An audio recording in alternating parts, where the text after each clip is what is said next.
Segundo o relatório da Organização Mundial de Saúde, cerca de 1 bilhão de pessoas vivem com algum tipo de transtorno mental. E para falar sobre esse assunto, recebemos aqui hoje Ivana Romeiro, que é psicóloga clínica. Seja muito bem-vinda, viu? Obrigada, Poliana. Já quero saber de você sobre a terapia, né? Hoje muito se fala sobre saúde mental, sobre esses transtornos, mas como a terapia é uma ferramenta importante para ajudar a lidar com esses problemas? Com certeza. Bom, eu acho que eu preciso começar desmistificando o que muitas pessoas acham sobre a psicoterapia, né? Muitas pessoas pensam que é o tal do mimimi, da frescura, enquanto outras acham que é uma coisa extremamente, assim, funciona para pessoas loucas, né?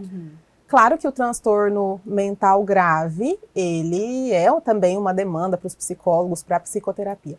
Mas não só isso, eu acho que todo mundo, vou puxar a sardinha aqui pro lado da minha profissão, mas eu acho que todo mundo se beneficiaria desse processo.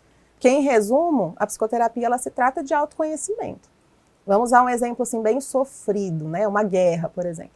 Quem conhece as próprias armas, quem sabe usar as próprias armas, quem conhece os seus pontos fracos também, é quem tem mais chance de sair vivo dali. Eu também gosto muito de comparar com uma selfie, né? Que a gente faz o tempo inteiro hoje. Na selfie a gente se vê como observado e observador. E a gente consegue olhar os nossos detalhes, as nossas características por diversos ângulos, né? Então é mais ou menos assim que funciona na psicoterapia. Por isso que ela funciona para todo mundo, né? Ela ajudaria todo mundo a ter uma melhor versão de si, né? Infelizmente quando a gente pensa em dor, a gente vai direto para a dor física, mas nós deveríamos considerar sim a dor psíquica, emocional, porque elas caminham juntas, né? Inclusive quando a gente fala de transtornos como a fibromialgia, que apesar de que para os médicos da dor, dessa especialização, isso é um arroz com feijão, é uma coisa que se fala todo dia.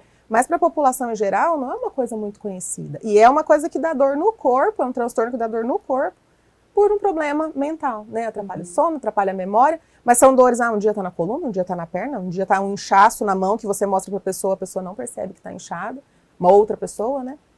Então elas caminham junto sim, a gente precisa cuidar da saúde mental, assim como cuida da física. Hoje a gente tem falado muito sobre saúde mental, né? E a gente percebe que tem se destacado também alguns casos em pessoas até que estão na própria mídia, pessoas conhecidas, né? A gente viu recentemente no próprio Big Brother Brasil, pessoas que estavam passando por situações bem graves, assim, de saúde mental, no nível bem tenso, assim, né? Tivemos uma participante até que acabou pedindo para sair porque ela estava realmente tendo situações ali que estava nítido para quem estava acompanhando, para quem convivia com ela, que ela não estava bem com a saúde mental. Como a gente consegue analisar isso hoje no cenário atual? Você acha que esses casos que têm sido assim se destacado na mídia, eles podem ajudar para a gente se conhecer melhor e identificar mais facilmente também na nossa sociedade? Claro, eu acho, inclusive esse foi a Vanessa Lopes, né? Isso. Que é uma influenciadora que já era de bastante, ela tinha 40 milhões de seguidores, se eu não me engano, então ela já era uma pessoa bastante exposta. Só que mesmo assim eu considerei um erro bastante grave não terem tirado ela de lá, nem a família e nem a própria emissora não ter tirado ela de lá, porque realmente foi muito grave. Eu não posso dizer o que de fato aconteceu, porque eu não conheço ela como paciente, mas pareceu ali um quadro de psicose aguda, então ela teve delírios, ela teve alucinações, pensamentos e falas completamente desconexas com a realidade, tudo muito em torno de si, né? Então foi uma coisa muito grave, uma coisa que pode inclusive gerar sequelas para o resto da vida dela. E o que me parece ali, a compulsão alimentar da Yasmin Brunet também, que foi muito falada, né, de uma mulher tão bonita, que todo mundo considera que deve estar muito bem, né, e ali ela demonstrou a comida e a ansiedade caminhando muito juntas, foi muito criticada por isso, né, então ali também uma ignorância das pessoas que estavam a criticando, sem ter uma sensibilidade para perceber do que se tratava aquilo. Então isso ensina muito neste sentido. Teve muita gente ali, pelo que eu vi, que não teve paciência com a Vanessa, que ficou inclusive com raiva dela. Outros, como eu estava dizendo, criticaram a Yasmin. Dali a gente pode tirar que em momentos de crise, discussão não vai ajudar, alimentar aquilo não vai ajudar. Se você não puder acolher, então é melhor se afastar, né? Acho importante também perceber que relações nem sempre... Ali, claro, eles estão colocados no lugar, no isolamento, que já não é uma condição inerente ao ser humano, então já é ruim. Mas numa vida real, trazendo aquilo para a vida real, a gente percebe que algumas relações, se a gente se distanciar, é melhor, né? Não alimentar, como eu disse, discussões em situações de crise. Acho que também foi de muito aprendizado que a ansiedade não necessariamente se manifesta ali numa perna batendo ou num roer de unhas, sabe? Pode ser um ataque cardíaco, pode ser um exagero na alimentação, pode ser uma dor no corpo, uma dor no peito, que muita gente vai parar no pronto atendimento achando que está infartando. Isso é nada mais do que um sintoma da própria ansiedade. E entender que esses probleminhas acumulados, como eu acredito que tenha acontecido com a Vanessa, podem sim se tornar um problema mais grave. Então, no caso dela, foi esse quadro de psicose aguda, mas pode se tornar um quadro de depressão, que pode levar depois a uma automutilação, um suicídio, pode se tornar um transtorno de ansiedade generalizada. Ali, no caso deles, que é muito diferente, um TEPT, né, um transtorno de estresse pós-traumático. Então, é importante, eu acho que trouxe para o senso comum essas questões, mas também acho que trouxe a importância de um cuidado maior, de uma sensibilidade maior nesse sentido, porque não é... Acho que eles lidaram de uma forma mais tranquila do que deveria, principalmente com ela, né? Precisou ela, e ela tinha realmente um senso crítico. Algumas vezes ela falava, eu não sei se eu tô certa, talvez vocês sejam atores, né? Ela falava para os outros participantes. Aquilo era um sinal bom de que ela ainda estava centrada, ela ainda estava tendo uma autocrítica. Tem pessoas que saem já disso e aí fica mais grave, ela poderia não ter desistido. E até quando queria tudo aquilo, né? Sim. E você acha que esses casos que a gente está trazendo como exemplo é porque tiveram uma repercussão, né, nacional, mas é de fato porque algumas situações não foram curadas, não foram trabalhadas na psicoterapia para chegar naquela situação ali? Eu acho que primordial, se as pessoas todas que entrassem numa situação como aquela tivessem passado por um processo de psicoterapia, algumas teriam entendido seus próprios limites e nem teriam entrado. Porque ali é uma situação, é um desafio muito grande, você está isolada, como eu disse, não é uma coisa agradável ao ser humano, com pessoas muito diferentes e desconhecidas a você. Tem julgamento do público. Julgamento do público, observados 24 horas por dia e querendo atender o tempo inteiro as expectativas de alguém que eu não sei quem é, do público que eu não sei o que quer, o que gostaria de mim. Né? Então é um eterno adivinhar, um eterno auto-julgamento de estou acertando, de estou errando, do que estão falando de mim, do medo do cancelamento. A Vanessa muito, muito, muito jovem, então uma pessoa e lidando com isso o tempo inteiro, trabalhando com isso, é uma pessoa que muito provavelmente, desde que nasceu, ali já está se relacionando muito com a internet, porque ela tem acho que uns 20 anos, 20 e pouquinhos anos de idade, né? Também essa privação daquilo que ela teve sempre acostumada. Eu acredito que ela, se ela tivesse passado por um preparo bom de psicoterapia, ela nem teria se colocado nessa situação.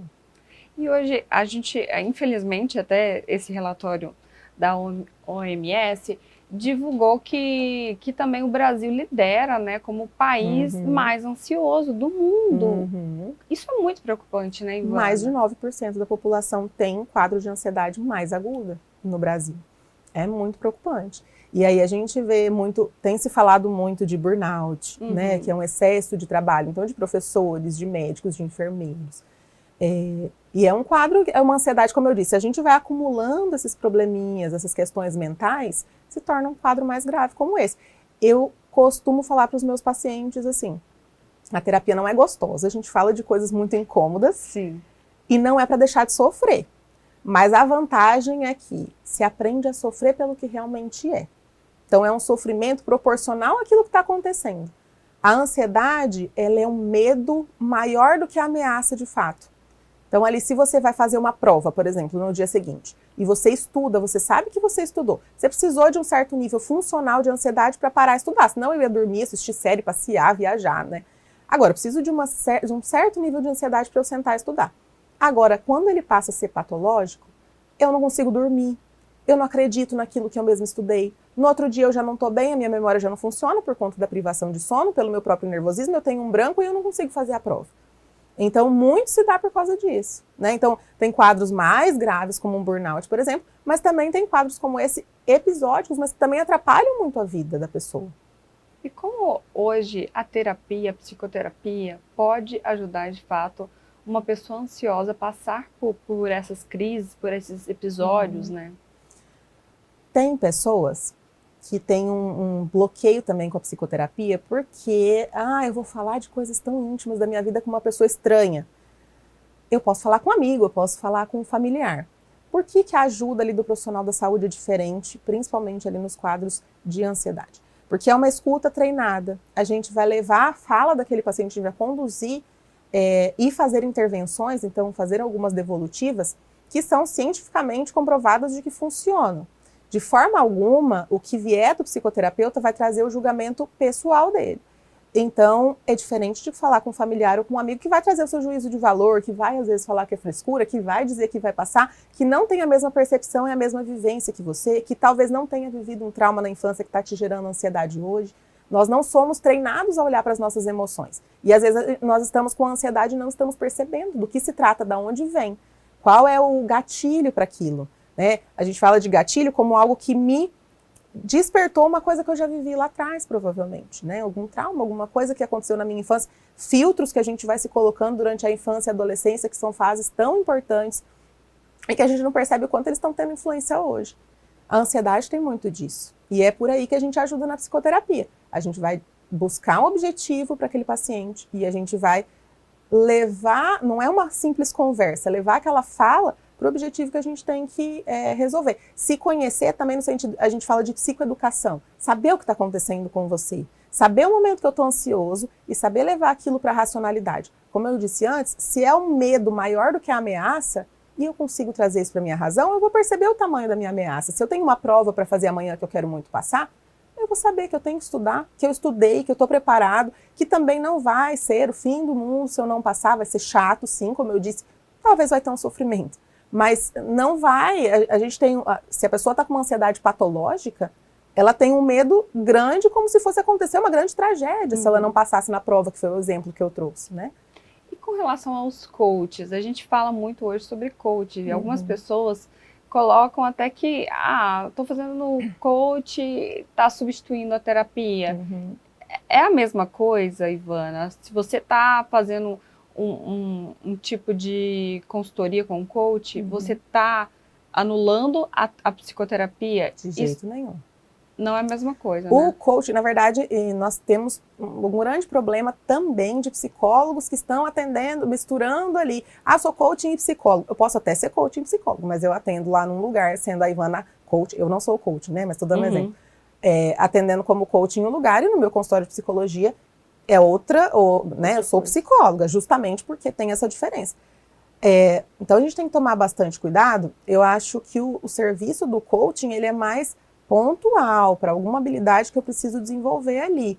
E pode muitas vezes mexer com coisas, dependendo de que habilidade eu estou querendo resolver, eu posso mexer com coisas mais profundas e aí eu preciso da psicoterapia para me dar esse respaldo, para eu não ficar solta ali, né, depois de ter mexido com isso. Se não for, claro, é um coaching financeiro e aí eu não tiver uma compulsão, por exemplo, de compras, de gasto, tudo bem, aí a gente não vai ter esse problema. Agora, se vai para um coaching de finanças, por exemplo, e aí eu percebo ali que eu tenho um problema mais agudo, mais profundo, de compulsão por gasto, é importante eu estar na psicoterapia até para dar esse respaldo, para entender de onde vem, para entender que ansiedade é essa que me faz comprar tanto, que me faz gastar tanto.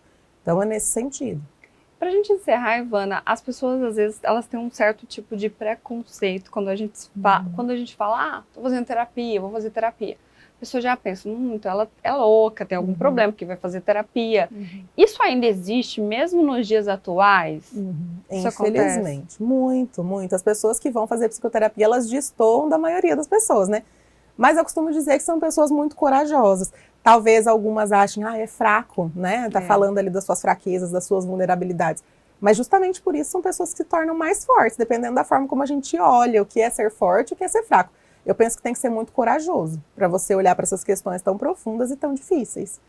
Então, a gente precisa realmente falar mais disso, desmistificar, saber que todo mundo se beneficiaria, que é bom sim, que não é fraqueza, confiar na ética e no sigilo do profissional, nada vai sair do consultório. Então, há esse medo também, né? Aqui em Cuiabá, apesar da gente ser uma capital, ainda a gente encontra as mesmas pessoas o tempo inteiro. Pode ficar tranquilo nesse sentido que também não acontece. E é uma forma de autoconhecimento muito importante. Né? Muito importante. Em vários ângulos, nos seus detalhes, nas suas fraquezas, mas também nas suas habilidades. Como desenvolver, se regular emocionalmente. Todo mundo quer ter uma vida feliz. Uma vida feliz não é uma vida sem problema, até porque senão ninguém seria feliz. Todo mundo tem problema. Mas é a forma de lidar com esses problemas que vai fazer com que nós sejamos mais felizes, né? Na maior parte do tempo, quanto der. Ah, que bacana, Ivana. Muito obrigada por compartilhar com a gente um pouco do seu conhecimento. Eu te agradeço, foi um prazer estar aqui com você. Prazer foi nosso. E se você gostou da nossa entrevista, deixe o seu comentário aí pra gente, compartilhe também nas suas redes sociais.